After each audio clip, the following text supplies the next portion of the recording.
السلام علیکم ورحمۃ اللہ وبرکاتہ۔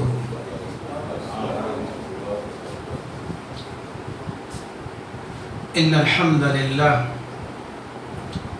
نحمده ونستعینه ونستغفره ونعوذ باللہ من شرور انفسنا ومن سیئات اعمالنا من يهده الله فلا مضل له ومن يضلله فلا هادي له وأشهد أن لا إله إلا الله وأشهد أن محمدا عبده ورسوله أما بعد فأعوذ بالله من الشيطان الرجيم بسم الله الرحمن الرحيم يا أيها الذين آمنوا اتقوا الله حق تقاته ولا تموتن إلا وأنتم مسلمون يا أيها الناس اتقوا ربكم الذي خلقكم من نفس واحدة وخلق منها زوجها وبث منهما رجالا كثيرا ونساء واتقوا الله الذي تساءلون به والأرحام إن الله كان عليكم رقيبا يا أيها الذين آمنوا اتقوا الله وقولوا قولا سديدا يصلح لكم أعمالكم ويغفر لكم ذنوبكم ومن يطع الله ورسوله فقد فاز فوزا عظيما أما بعد حدثنا سعيد بن أبي مريم أخبرنا محمد بن جعفر أخبرنا حميد بن أبي حميد الطويل أنه سمع أنس بن مالك رضي الله عنه يقول جاء ثلاثة رهط إلى بيوت أزواج النبي صلى الله عليه وسلم يسألون عن عبادة النبي صلى الله عليه وسلم فلما أخبروا كأنهم تقالوها فقالوا وأين نحن من النبي صلى الله عليه وسلم قد غفر له ما تقدم من ذنبه وما تأخر قال أحدهم أما أنا فإني أصلي الليل أبدا وقال آخر أنا أصوم الدهر ولا أفطر وقال آخر أنا أعتزل النساء فلا أتزوج أبدا فجاء رسول الله صلى الله عليه وسلم إليهم فقال أنتم الذي قلتم كذا وكذا أما والله إني لأخشاكم لله وأتقاكم له لكني أصوم وأفطر وأصلي وأرقد وأتزوج النساء فمن رغب عن سنتي فليس مني۔ محترم سامعین و ناظرین، آج کے درس کا موضوع ہے نبی کریم صلی اللہ علیہ وسلم کا معاملہ گھر والوں کے ساتھ کیسا تھا۔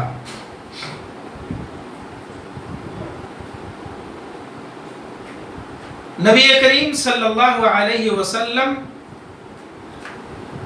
جن کو اللہ رب العالمین نے پوری دنیا کے لیے رحمت بنا کر بھیجا اور جن کے اخلاق حسنہ کی گواہی اللہ رب العالمین نے قرآن کریم میں دیا، اِنَّكَ لَعَلَى خُلُقٍ عَظِيمٍ۔ بے شک نبی کریم صلی اللہ علیہ وسلم اخلاق کے عظیم مرتبہ پر فائز تھے۔ تو آپ کا معاملہ غور کریں کہ گھر والوں کے ساتھ کیسا ہو سکتا ہے، جن کے بارے میں نبی کریم صلی اللہ علیہ وسلم کے بارے میں اللہ تبارک و تعالیٰ نے گواہی دی، لَقَدْ كَانَ لَكُمْ فِي رَسُولِ اللَّهِ أُسْوَةٌ حَسَنَةٌ۔ اے مسلمانوں، اے مومنوں، نبی کریم صلی اللہ علیہ وسلم کی ذات میں، آپ کی سیرت طیبہ میں تمہارے لیے بہترین نمونہ ہے، تمہارے لیے اسوہ حسنہ ہے، بہترین نمونہ ہے۔ اس موضوع کے انتخاب کا سب سے اہم مقصد یہ ہے کہ کوئی بھی سماج کوئی بھی گاؤں، شہر، قریہ یا ملک گھروں سے بنتا ہے. گھروں میں رہنے والے افراد سے بنتا ہے.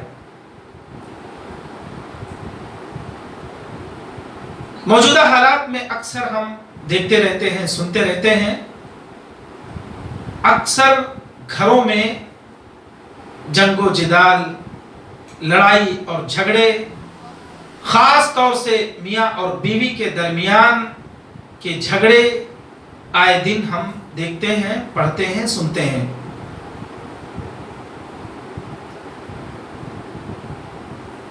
اور یہ صنف نازک یعنی عورت ذات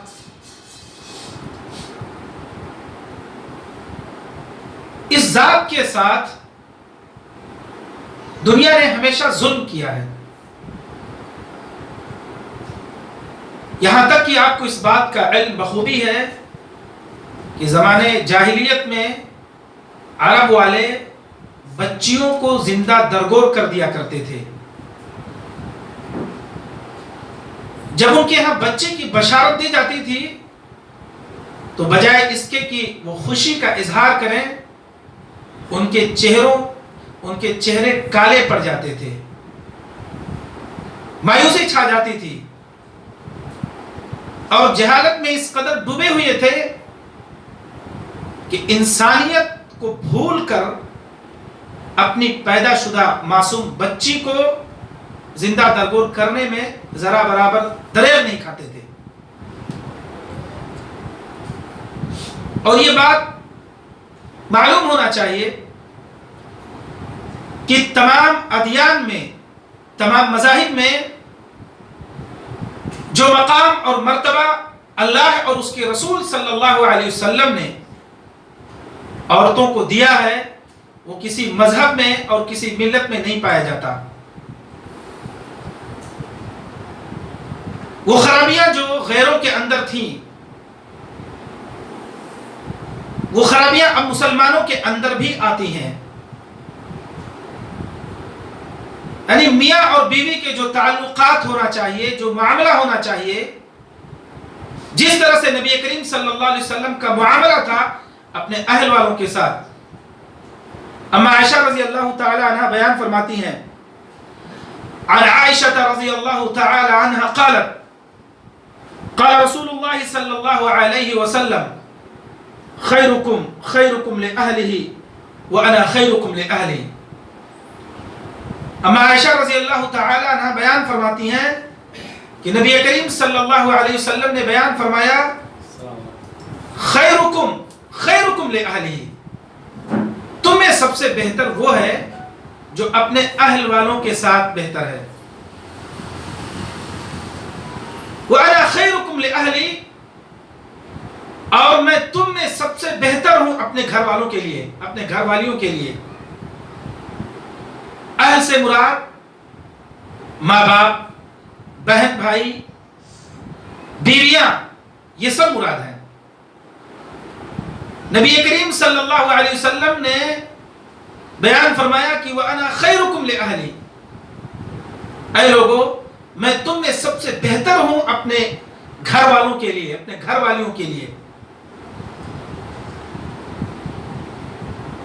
عورتوں کے تعلق سے لوگوں کا ایک الگ الگ رجحان یا الگ الگ خیال پایا جاتا ہے سماج اور معاشرے کے اندر.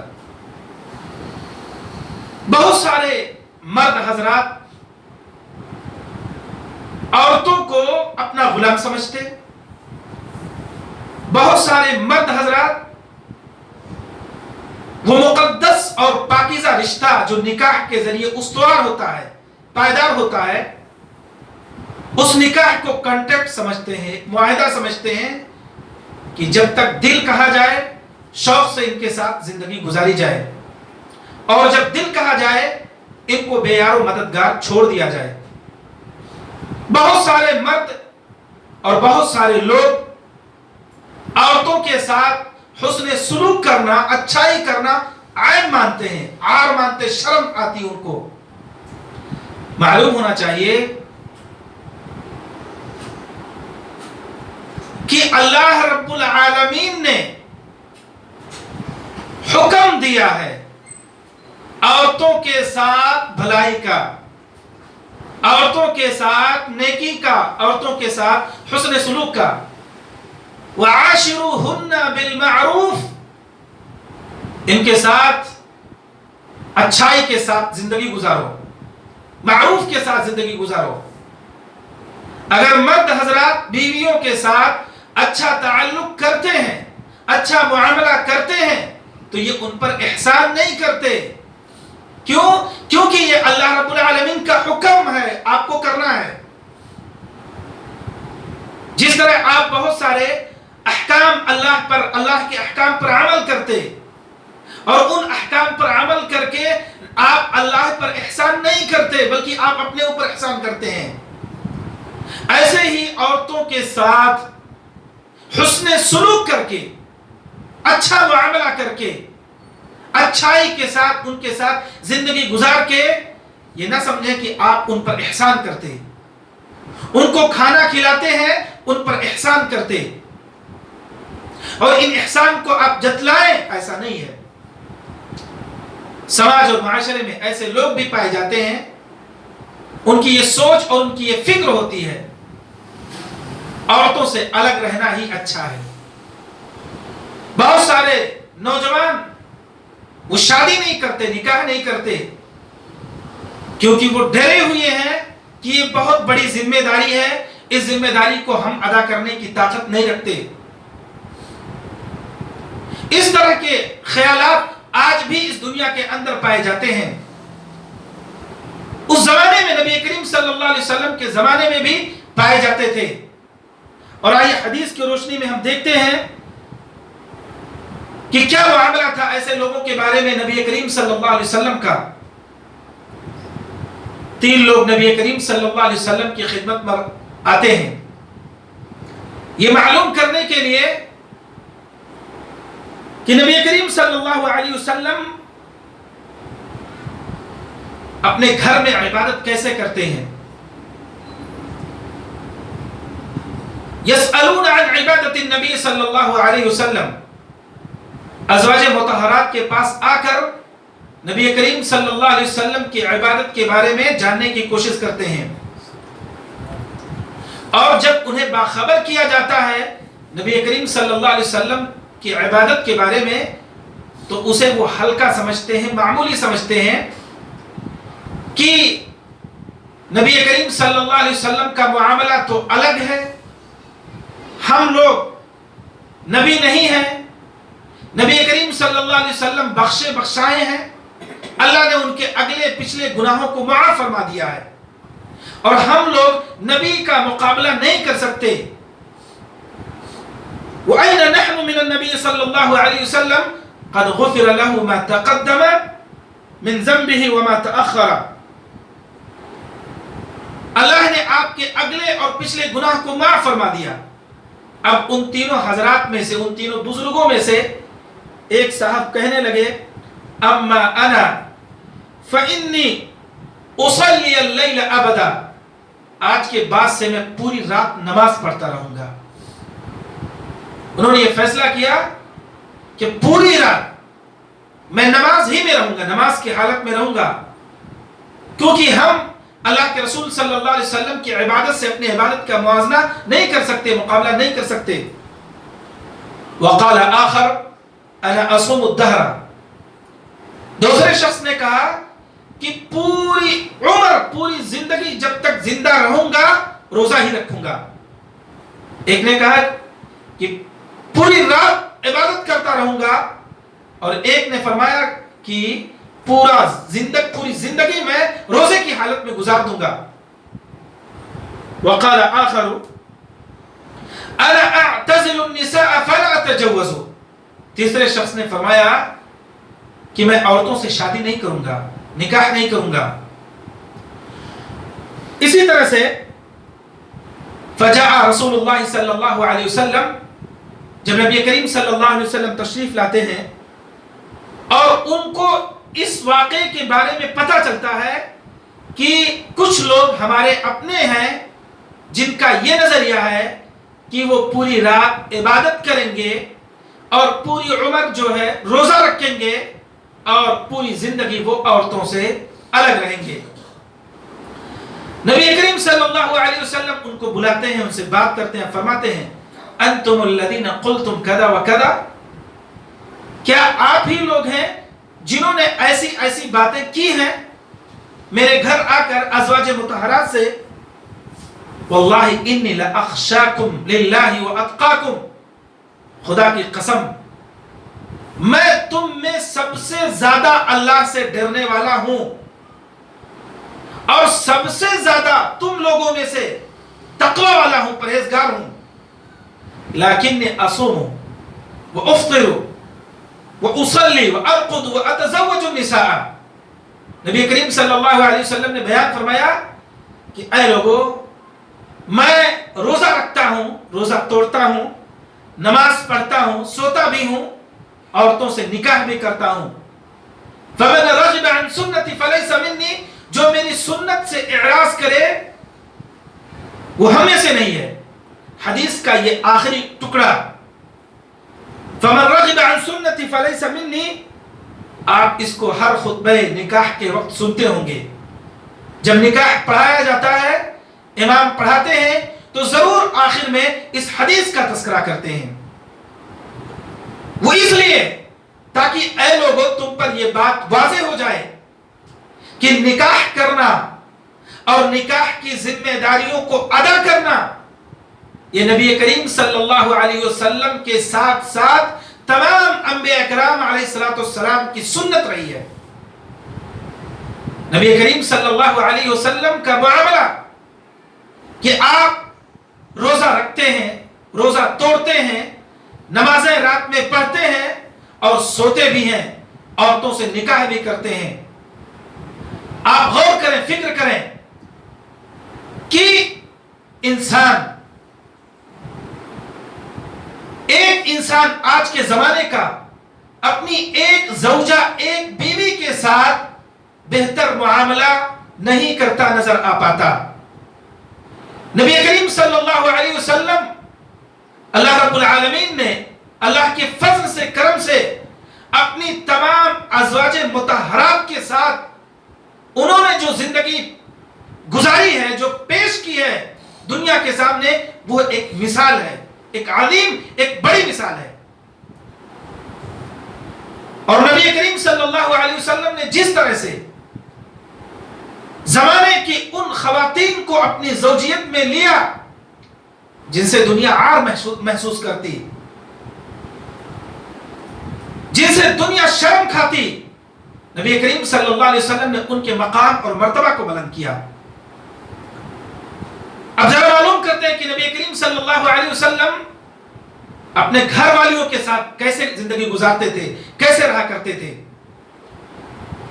اما عائشہ رضی اللہ تعالی عنہ سے پوچھا گیا، سئلت عائشہ رضی اللہ تعالی عنہ ما كان النبي صلی اللہ علیہ وسلم يصنع في البيت. اما عائشہ رضی اللہ تعالی عنہ سے سوال کیا گیا کہ نبی کریم صلی اللہ علیہ وسلم گھر میں کیا کرتے تھے. باہر تو ہماری نظروں کے سامنے ہوتے ہیں، ہمیں معلوم پڑتا ہے، لیکن جب گھر کے اندر ہوتے ہیں تو ان کی زندگی اور ان کا طرز زندگی آپ لوگوں کے بیچ میں کیسا ہوتا ہے. گواہی دیتی ہیں، یصنع فی البیت، قالت كان يكون في مهنة أهله فإذا سمع الأذان خرج. نبی کریم صلی اللہ علیہ وسلم جب گھر میں ہوتے ہیں تو گھر والیوں کی مدد کرتے ہیں، گھر میں کام کرتے ہیں، اپنی ازواج مطہرات کا ساتھ دیتے ہیں. فَإِذَا سَمِعَ الْأَذَانَ، اور جب اذان سنتے ہیں، خرج للصلاۃ، نماز کے لیے نکل جاتے ہیں. گویا نبی کریم صلی اللہ علیہ وسلم اپنے گھر کے اندر جب موجود ہوتے ہیں تو ایسا نہیں کہ ڈانٹ ڈپٹ، چیخ و پکار، بیویوں پر ظلم، ان کو ستانا، ان کو مارنا، ان کو پیٹنا، ان کو ڈانٹنا، یہ کام نہیں ہوا، میرا کپڑا پریس نہیں ہوا، جوتے پر پالش نہیں ہوئی، فلاں کام، ایسا نہیں۔ نبی کریم صلی اللہ علیہ وسلم اپنا کام خود سے کیا کرتے تھے۔ اپنے جوتوں کو نبی کریم صلی اللہ علیہ وسلم خود سلا کرتے تھے۔ نبی کریم صلی اللہ علیہ وسلم اپنے کپڑوں کو خود صاف کر لیا کرتے تھے۔ اگر آج کے زمانے میں، آج کے معاشرے میں اگر نوجوان اپنے کپڑوں کو صاف کرے گا، اپنا کام خود کرے گا، اور گھر کی عورتوں کی نظر پڑ جائے گی، تو اس نوجوان پر نہ جانے کیا کیا الزامات عائد کر دیے جائیں گے۔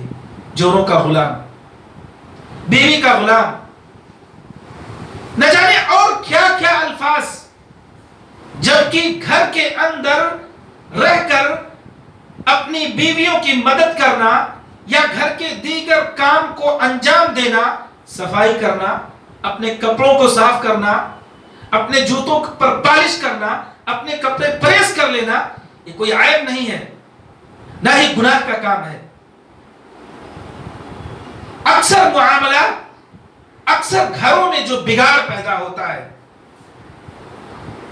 یہ بات درست ہے۔ اللہ رب العالمین الرجال قوامون علی النساء، اللہ تعالیٰ نے عورتوں پر مردوں کو فوقیت بخشی ہے، لیکن فوقیت کا معنی اور مفہوم یہ نہیں ہے کہ عورتوں کو اپنے گھروں میں غلام بنا کر رکھا جائے۔ یہ وہ اسلام ہے، اور اسلام کی حقیقت، اسلام کی سچائی یہیں سے نکل کر آتی ہے کہ یہ انسانوں کا بنایا ہوا دین نہیں ہے، بلکہ یہ دین فطرت ہے، یہ دین برحق ہے۔ اگر مرد حضرات اپنی بیویوں کے ساتھ حسن سلوک کا معاملہ کریں گے تو ان کا گھر جنت کا گہوارہ بن جائے گا۔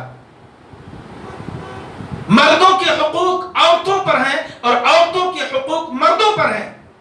دونوں لوگ اگر ایک دوسرے کے حقوق کی ادائیگی کریں گے تو گھر کے جو چھوٹے چھوٹے معصوم بچے ہیں، جو کل گھر کے مستقبل ہیں، جو گھر کے تعمیر کرنے والے لوگ ہیں، گھر پیارا بنے گا، ماحول اچھا بنے گا۔ اور جب گھر اچھا ہوگا، ماحول اچھا ہوگا، تو آپ کا سماج، آپ کا معاشرہ اچھا ہوگا۔ بہت سارے مرد حضرات اس دنیا کے اندر، ہمارے سماج اور معاشرے میں ایسی مثالیں بھی نظر آتی ہیں۔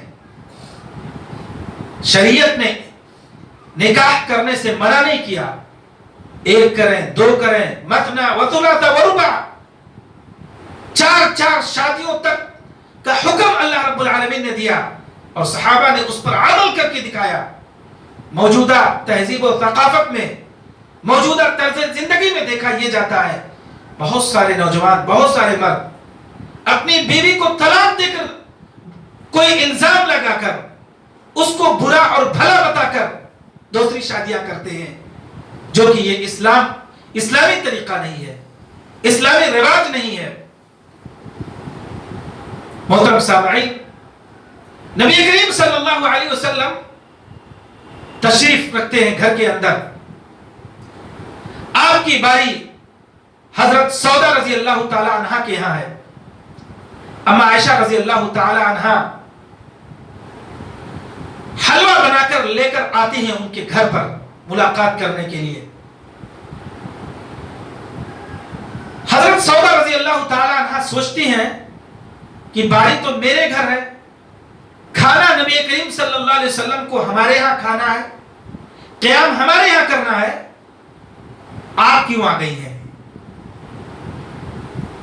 اما عائشہ رضی اللہ تعالی عنہ حلوہ لا کر دونوں کے سامنے پیش کرتی ہیں، وہ انکار کر دیتی ہیں۔ سودا رضی اللہ تعالی عنہ وہ اصرار کرتی ہیں کھا لیجئے، وہ یہی بات کہتی ہیں کہ آج تو ہمارے یہاں باری ہے، ہمارے یہاں کھانا ہے۔ حضرت سودا رضی اللہ تعالی عنہ نہیں کھاتی ہیں، اما عائشہ رضی اللہ تعالی عنہ وہ حلوہ لے کر ان کے چہرے پر مل دیتی ہیں۔ نبی کریم صلی اللہ علیہ وسلم سے وہ شکایت کرتی ہیں کہ اما عائشہ رضی اللہ تعالی عنہ نے میرے ساتھ ایسا معاملہ کیا ہے، میرے چہرے پر حلوے کو مل دیا ہے۔ نبی کریم صلی اللہ علیہ وسلم بیان فرماتے ہیں وَجَزَاءُ سَيِّئَةٍ سَيِّئَةٍ مِثْلِهَا، اگر آپ کے ساتھ کسی نے کچھ غلط کیا ہے تو قرآن نے آپ کو اجازت دیا ہے کہ اسی بقدر جتنا اس نے آپ کو تکلیف پہنچایا ہے اتنا آپ بھی تکلیف پہنچا دیں۔ حضرت سودا رضی اللہ تعالیٰ عنہ بھی جاتی ہے اور وہ حلوہ لے کر اما عائشہ رضی اللہ تعالیٰ عنہ کے چہرے پر مل دیتی ہے۔ تب تک حضرت عمر فاروق رضی اللہ تعالیٰ عنہ گھر میں تشریف لے آتے ہیں، دیکھتے ہیں یہ منظر اور دونوں کو بولتے ہیں کہ آپ دونوں جائیں اور چہرہ صاف کر لیں۔ نبی کریم صلی اللہ علیہ وسلم یہ معاملہ اپنے آنکھوں کے سامنے دیکھتے ہیں، مگر آپ کسی کو ڈانٹ نہیں کرتے، ڈپٹ نہیں کرتے، کسی ایک پر آپ محبت کا بہت زیادہ پیش نہیں کرتے، نہ کسی کے ساتھ ایسا معاملہ کرتے کہ یہ نظر آئے کہ فلاں سے محبت زیادہ ہے اور فلاں سے محبت کم ہے۔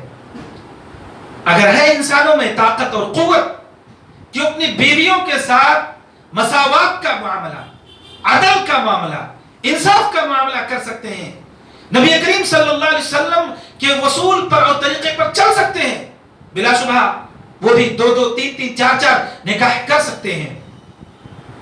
میرے بھائیوں، نبی کریم صلی اللہ علیہ وسلم نے جو مثالیں پیش کی ہیں وہ آج ہمارے گھروں میں لوگوں کو باخبر کیا جانا چاہیے۔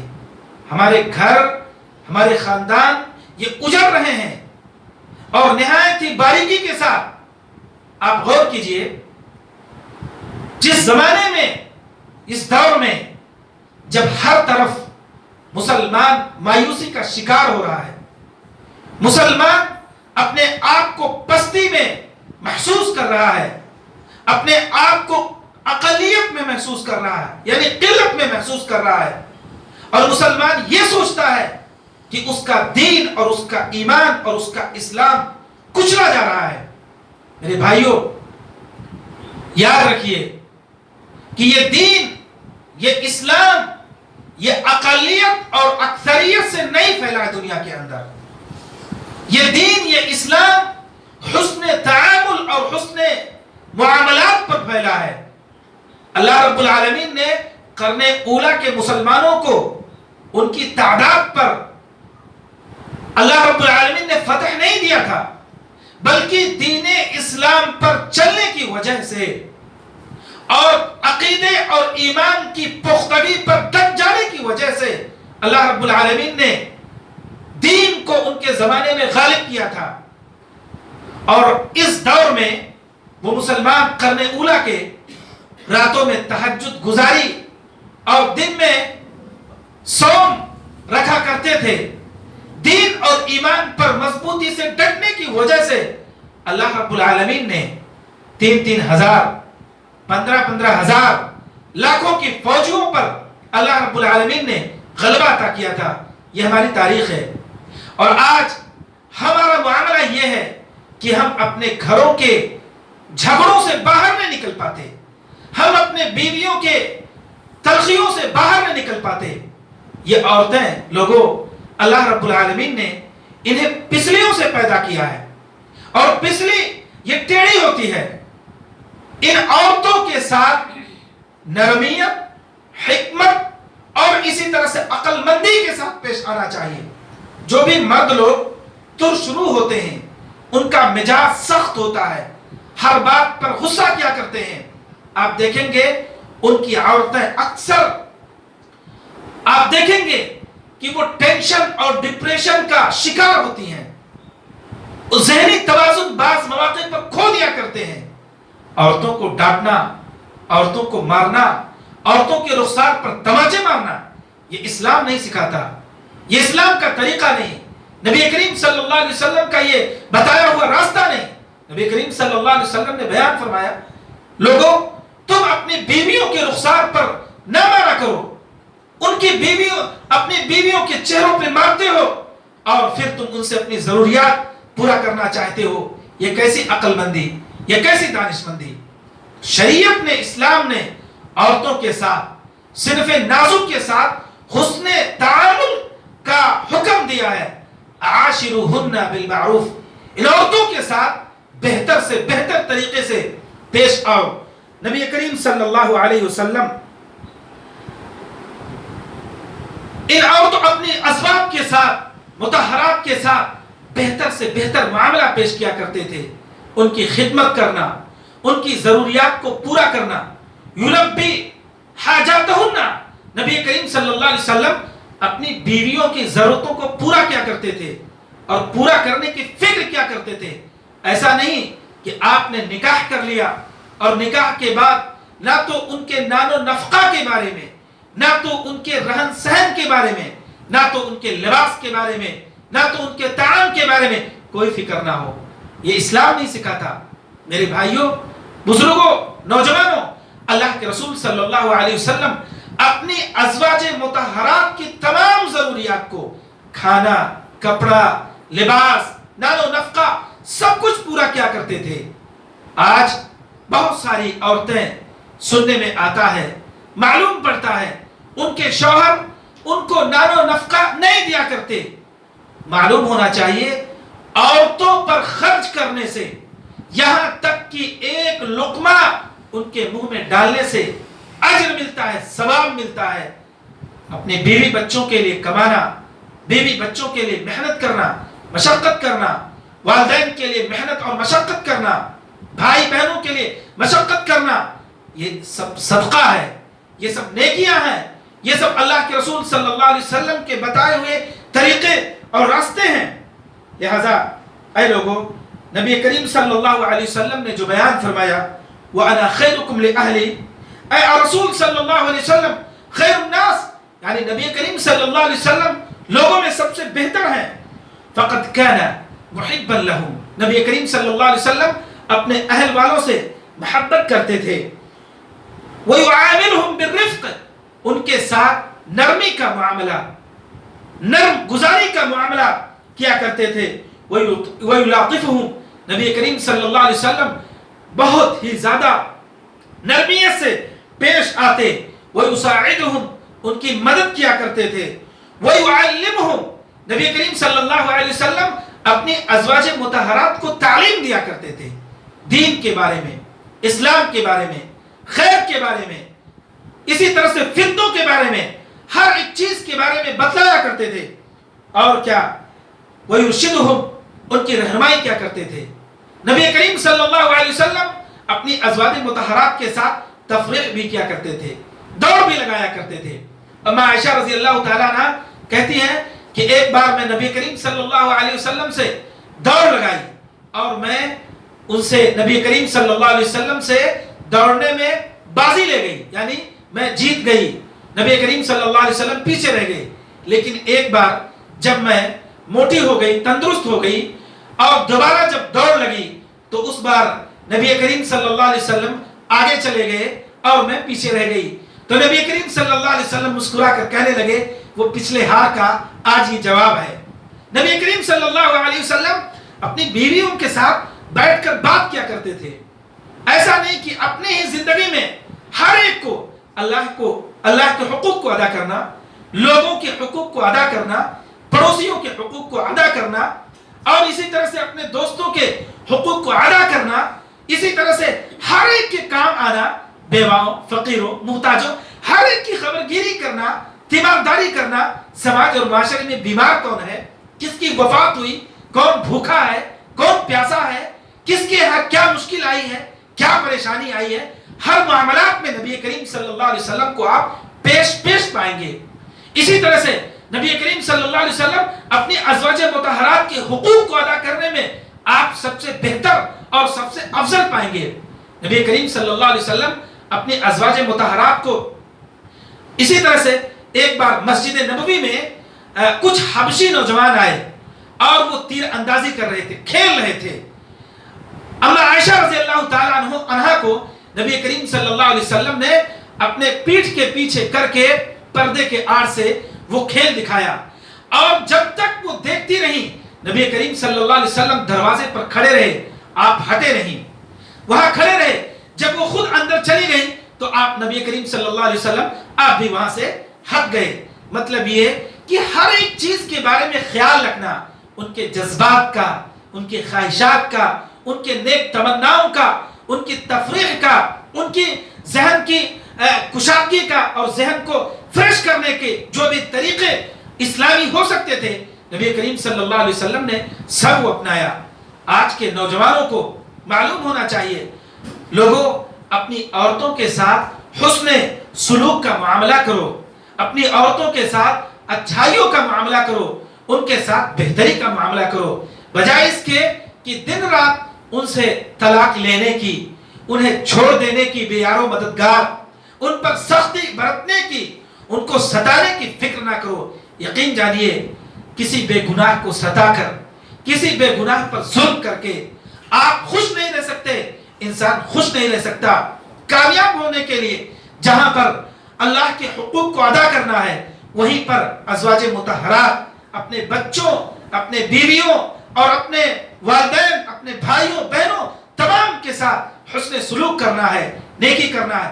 اس طرح کے جب ہمارے سماج اور معاشرے میں تصویریں نظر آئیں گی، یقیناً لوگوں کے دلوں میں محبت پیدا ہوگی، سماج کے اندر سے لڑائی اور جھگڑوں کا خاتمہ ہو جائے گا، ایک ایک گھر مل کر ایک بہترین گاؤں یا شہر بن جائے گا، اور اس سماج اور معاشرے کے اندر اللہ رب العالمین اپنی رحمتوں سے بھر دے گا۔ اس لیے ہم سیرت طیبہ کو بار بار پڑھیں، نبی کریم صلی اللہ علیہ وسلم کی زندگی کا مطالعہ کریں کہ آپ کا معاملہ، آپ کی طرز زندگی کس کے ساتھ کیسی تھی، آپ بحیثیت شوہر کیسے تھے، آپ بحیثیت معلم کیسے تھے، آپ بحیثیت رہبر کیسے تھے، آپ بحیثیت ہادی کیسے تھے، آپ کا معاملہ کفار کے ساتھ کیسا تھا، آپ کا معاملہ یہودیوں کے ساتھ کیسا تھا، آپ کا معاملہ پڑوسیوں کے ساتھ کیسا تھا۔ ایک ایک شق پر، ایک ایک چیز پر جب آپ غور کریں گے، آپ کو بہترین رہنمائی ملے گی۔ اس وقت ہمارے بگڑتے گھروں کو بنانے کی ضرورت ہے، اور ہمارے یہ بگڑتے گھر، ہمارے یہ خاندان، یہ اس وقت تک نہیں بنیں گے جب تک ہم نبی کریم صلی اللہ علیہ وسلم کی تعلیم پر عمل پیرا نہ ہو جائیں، آپ کی تعلیم کو اپنی زندگی میں نافذ نہ کر لیں۔ تب تک یہ جان لیجئے آج دنیا میں، یورپ میں عورتوں کے ساتھ کیا معاملہ کیا جاتا۔ ارب پتی اور کروڑ پتی لوگ اپنی بیوی کے ساتھ بہت مشکل سے 1 سال 2 سالہ زندگی گزار پاتے ہیں۔ یعنی ایک ایک آپ باہر ممالک کے، یورپ ممالک کے جو امیر زادے لوگ ہیں، جو مالدار لوگ ہیں، ان کی زندگیوں کے بارے میں آپ دیکھیں، آپ غور کریں، آپ کو پتا چلے گا بہت مشکل سے 1 سالہ زندگی ان کی کسی ایک بیوی کے ساتھ گزرتی ہے، پھر بعد میں دوسری بیوی، اس کو چھوڑتے تیسری بیوی، اس طرح سے نہ جانے کتنی بیویوں کے ساتھ اپنی آخری زندگی تک گزارتے ہیں، اور وہ بھی جو پوری زندگی یہ تباہی اور مشکلات سے دوچار ہوتے ہیں۔ لیکن اسلام نے، شریعت مطہرہ نے، نبی کریم صلی اللہ علیہ وسلم نے اس امت کو جس شاہراہ پر چھوڑا ہے اور جس راستے پر چھوڑا ہے، یہ امن کا راستہ، سکون کا راستہ، اور اس میں خیر ہی خیر کا راستہ پہ چھوڑا ہے۔ ہم دین کو پکڑ لیں، ہم دین اسلام پر مضبوطی سے عمل پیرا ہو جائیں۔ اس سے کیا ہوگا؟ ہمارے جو مخالفین ہیں، ہمارے جو دشمن ہیں، ان کو ہم پر ہنسنے کا موقع نہ ملے گا، اور اس طرح سے ہم دین کی اصلیت اور دین کی حقانیت کو ان پر ہم چھوڑنے میں، بتانے میں کامیاب رہیں گے۔ لیکن ہماری زندگی جو ازدواجی زندگی ہے، وہ زندگی اگر خلفشار ہے، لڑائی اور جھگڑے ہیں، رات دن طلاق کے معاملات تھانوں میں پڑے ہوئے ہیں، اس سے غیروں پر بہت برا اثر پڑے گا، اور اس طرح سے ان کے ذہنوں میں دین کا، اسلام کا ایک غلط کانسیپٹ پیدا ہوگا، خیال پیدا ہوگا۔ وہ اس بات کو نہیں سمجھ پائیں گے کہ دین واقعی، دین اسلام ایک سچا دین ہے، ایک حقیقی دین ہے، ایک آفاقی دین ہے، اور اسی دین میں دنیا والوں کے لیے خیر ہے، بھلائی ہے، رہبری ہے۔ تو آپ نے جانا، آپ نے سیکھا آج کے درس میں کہ نبی کریم صلی اللہ علیہ وسلم کا معاملہ اپنی ازواج مطہرات کے ساتھ کیسا تھا؟ نبی کریم صلی اللہ علیہ وسلم ان سے محبت کیا کرتے تھے. نبی کریم صلی اللہ علیہ وسلم بغیر نکاح کے زندگی گزارنے والے نہیں تھے.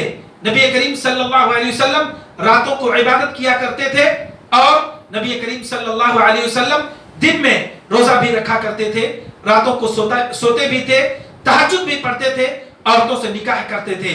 اور ان عورتوں کے ساتھ نبی کریم صلی اللہ علیہ وسلم کا معاملہ محبت کا تھا. ان کی ضروریات کو پورا کرتے, ان کو جذر اور توبیخ نہیں کیا کرتے. نبی کریم صلی اللہ علیہ وسلم ان کے ساتھ نرمی کا معاملہ کرتے, ان کے ساتھ حسن سلوک کا معاملہ کیا کرتے تھے, خیر کا معاملہ کرتے تھے اور کہا کرتے تھے خیرکم لأہلی, اے لوگو تم میں سب سے بہتر وہ ہے جو اپنے گھر والوں کے لیے بہتر ہے. وَأَنَا خَيْرُكُمْ لِأَهْلِي, میں اپنے گھر والوں کے لیے سب سے بہتر ہوں. اس لیے ہم لوگوں کو بھی چاہیے کہ ہم لوگ بھی اپنے گھر والوں کے لیے بہتر بنیں. اللہ تبارک و تعالیٰ سے دعا گو ہوں انہی چند کلمات پر کہ اے میرے پاک پروردگار عالم, تو ہم سب لوگوں کو اپنے گھر والوں کے لیے خیر کا باعث بنا دے. اللہ رب العالمین ہم سب کو اپنی ازواج کے ساتھ, اپنے والدین کے ساتھ, اپنے بھائی بہنوں کے ساتھ اور اپنے پڑوسیوں کے ساتھ, اپنے رشتہ داروں کے ساتھ حسن سلوک کا معاملہ کرنے والا بنا دے. آمین. والسلام علیکم ورحمۃ اللہ وبرکاتہ. جزاکم اللہ خیر الجزاء. والسلام علیکم.